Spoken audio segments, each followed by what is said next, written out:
welcome back to the SKOLcast. I'm Asher Whitmer, here with my brother Christopher Whitmer. And we are Vikings fans who enjoy talking football. If you're just joining us, every week we reflect on how the Vikings did. We have one episode focused on that, and then we have another episode reflecting on league-wide action, and then we have a third episode that makes picks for the upcoming week. And we've done reflection, venting our sorrows and woes of how the Vikings week 2 went. And in our last episode, we reflected on highlighted just a few. We didn't cover all the games, but highlighted a few of the games, including the Packers and Lions. And today we are going to go through our week 3 picks and see who we think is going to come out winners. Are you ready for this, Christopher? Yes, Any I'm ready. Preliminary words you'd like to say? No.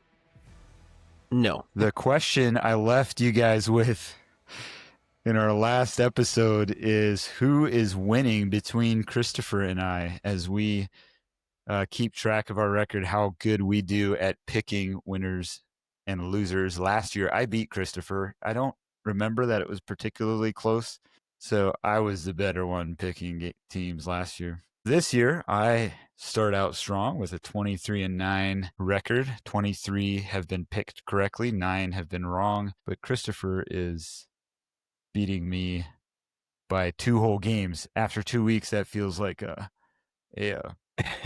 significant solid lead amount. A solid lead. I don't know if you caught on, but that's the Vikings gold there that I have the leader highlighted. Nice. So. I like it. So for the first game of the week, we're going to have the Bills play the Dolphins at home, and we have the Bills winning that game. The Dolphins do not look particularly good, and it sort of seems like maybe their clubhouse is in a bit of a wreckage. The Vikings are the second game of the week. Christopher is staying strong with the Vikings. We know that Carson Wentz is going to be starting. I'm not sure how much of, is Darisaw going to be playing again?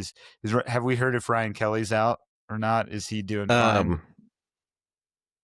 We haven't, but I can look it up real quick. I believe he left the game because of concussion. There were a couple players that left. Yeah, due he's to in the concussion protocol. I don't know if you call this punishing the Vikings.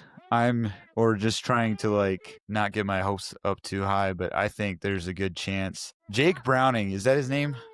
Jake Browning seems like the kind of QB, maybe a little bit Nick Mullins-like, where he can fling and throw for a lot of yardage. I remember, was it a couple years ago, he came in for an extended period and held the Bengals very well. But last week, when he had to come in for Burrow, he did throw 2, if not 3 picks in the game. And so there is optimism that the Vikings defense could step up and get several takeaways, and that Carson Wentz is good enough at leading the O'Connell offense. Maybe the Vikings will win this one easily, but I'm also sort of it's been such a downer week. I sort of think the Bengals might sneak one. We talked about this. I forget if it was in one of the previous episodes or offline, but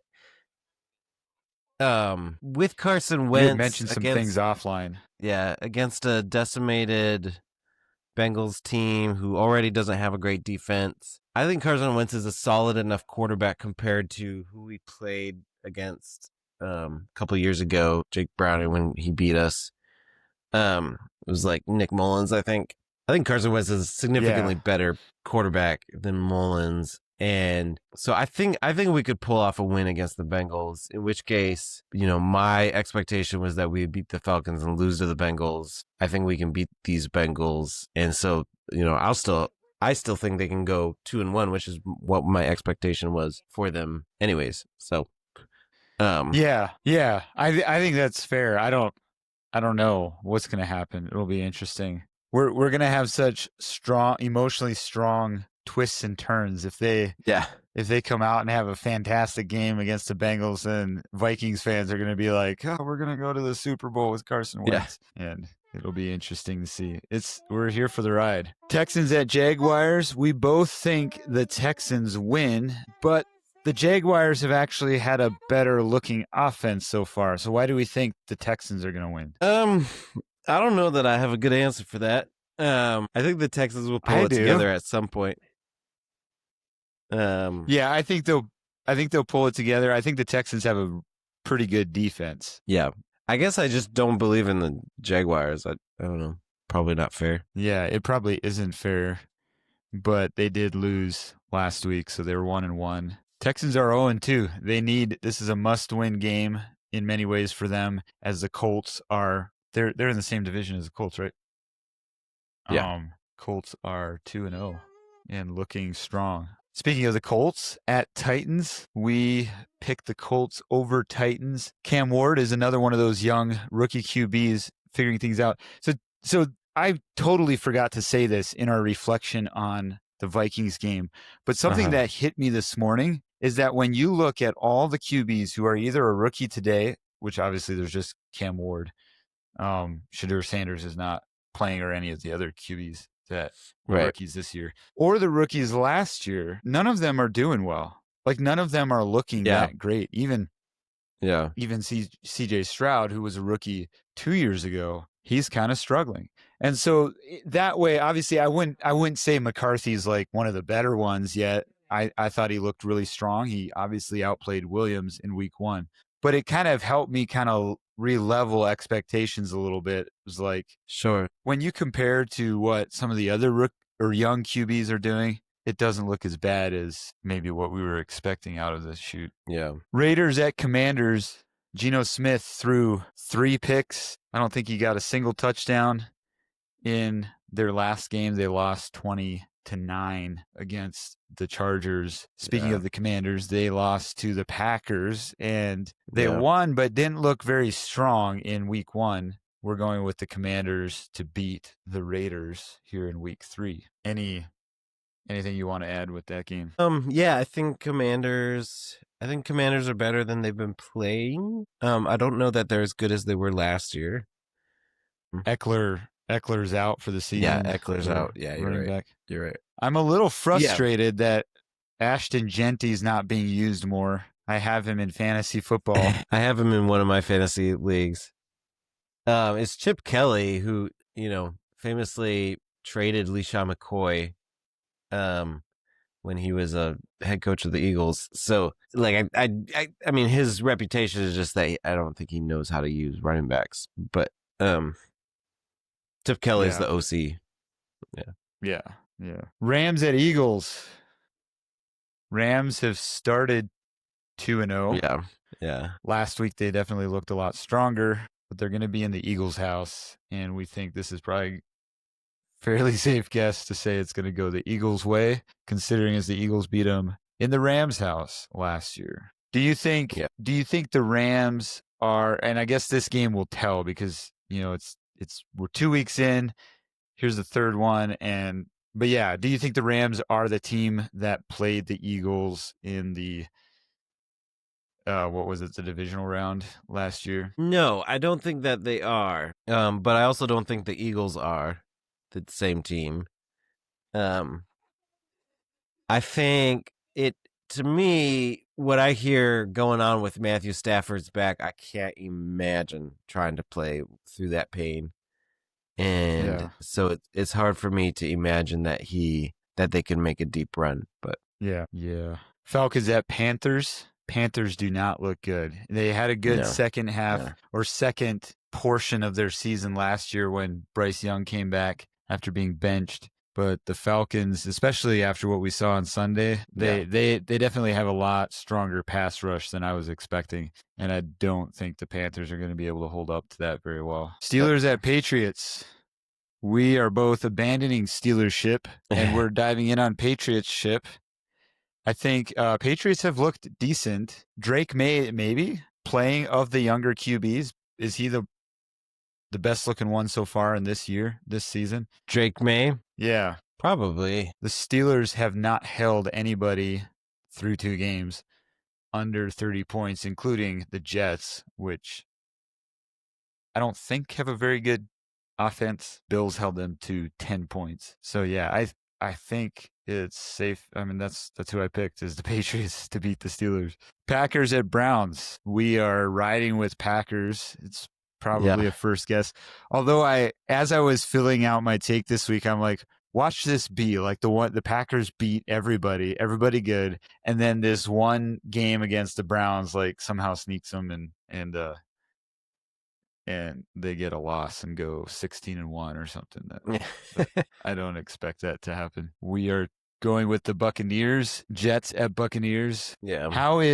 So some of the talk has been Baker Mayfield a sleeper, or maybe not even sleeper anymore, but an MVP candidate. MVP, People are putting the Buccaneers in as a Super Bowl contending team. What are your thoughts? I mean, the Bucs look great. Baker Mayfield looks really good. If the Vikings are not going to do well this year, I could get behind. Bucs are a little bit of a boring team because they were just in the Super Bowl with Brady, but I would love to see Baker Mayfield get some recognition. Yeah. I think they could be a really fun team going forward. I agree. Yeah, it's fun to see them. They have a really good offensive core, and the Bucs have been known, especially with Todd Bowles, they've been known for good defense. But when you think about, I forget the rookie guy's name, but you have Chris Godwin, Mike Evans, Michael Irving is that his name? Bucky Irving.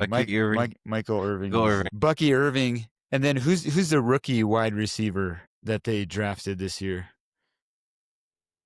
I don't remember his name. Probably the best. Well, Godwin's not active yet. He's still coming back from injury.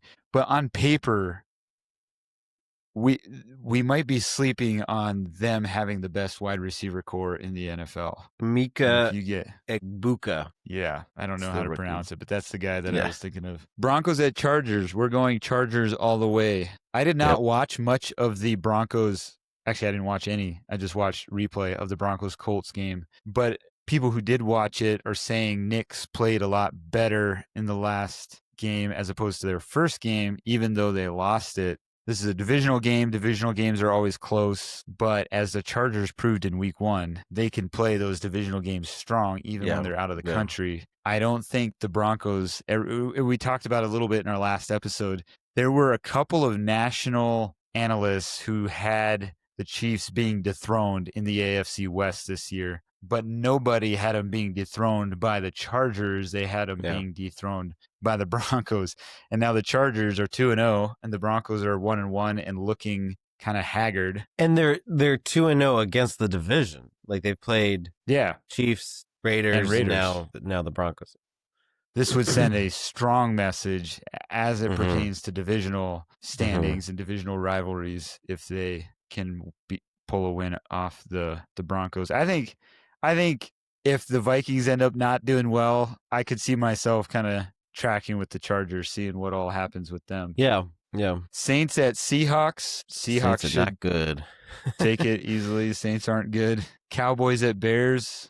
Bears going 0-3. Go 0-3 after what's his name? Ashton Kutcher came on the Rich Eisen show and said they were going to go 5-0. I'm sorry, Bears fans, sort of. Yeah, sort of. Cardinals at 49ers. Are we sleeping on the Cardinals? The 49ers have not necessarily been dominant, but I mean, we are picking them to win. Are the Cardinals? I don't really know anything about the Cardinals. Nothing stands out about their team. I don't hear anyone talking about them.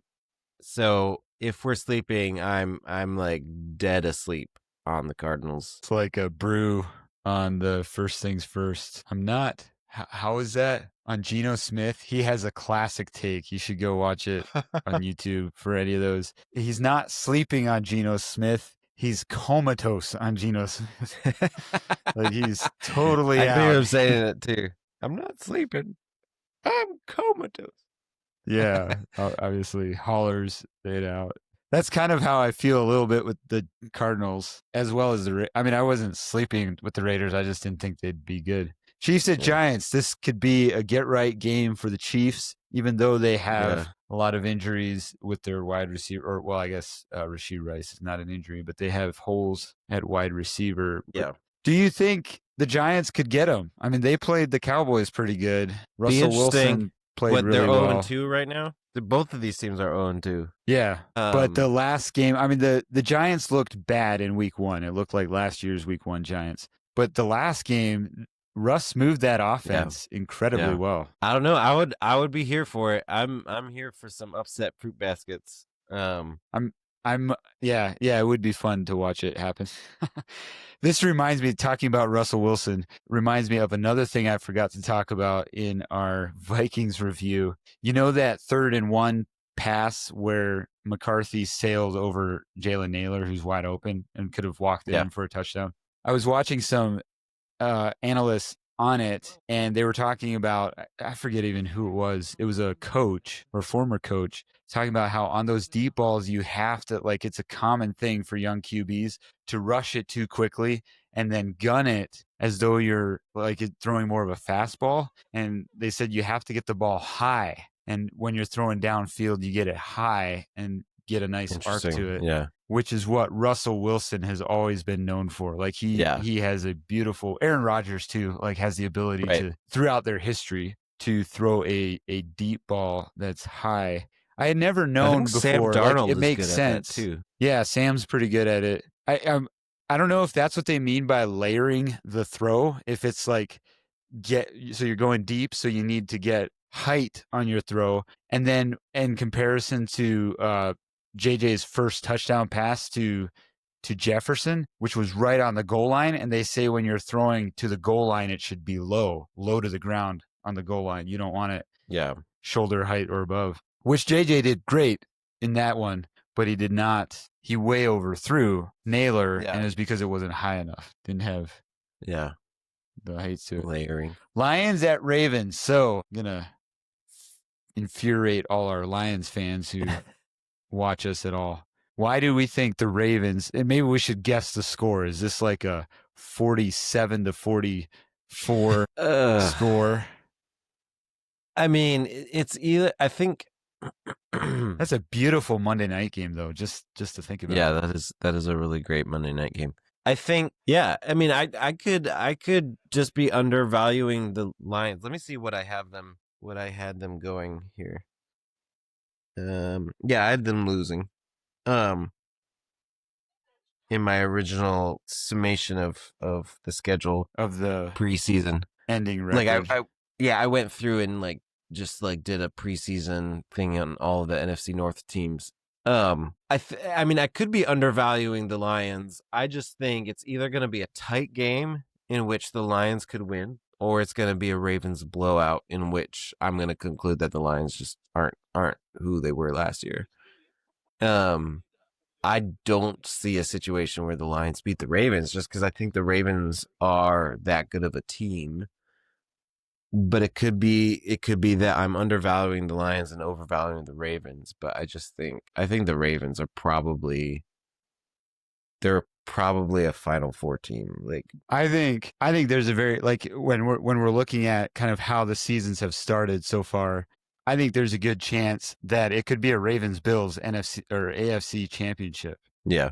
Their offense has started off good, and Patrick Mahomes is Patrick Mahomes. He deserves the respect. Right. But even Patrick Mahomes can't practice and get reps and good ground with guys who are either injured or out on suspension. Yeah. I mean, obviously he can practice with guys on suspension, but they're going to be giving the majority of the reps to guys who are actually playing games. I don't know that he can practice with suspension. Really?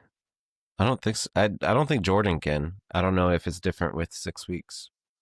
Oh, I was thinking I had heard that Jordan could. That's why I said that. But maybe you're probably right. Maybe I'm misremembering.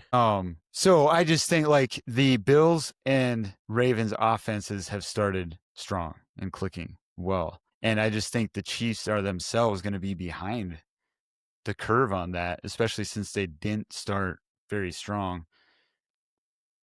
And maybe I should say more importantly, their defense hasn't started as strong as what we're used to seeing out of the defense. So there you have it. We will see how accurate we are.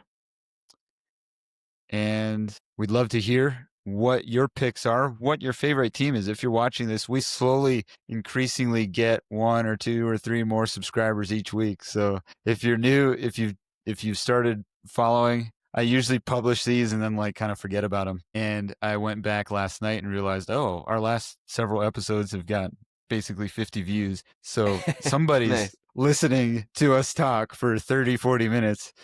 And yeah, I'd be curious to know what your favorite team is, what teams you're watching, whether or not they're favorite, you think they have a chance to go deep this year, and we'll see how things go. You can drop it in the comment below. Until next week, we'll talk to you All guys right. later. Good luck.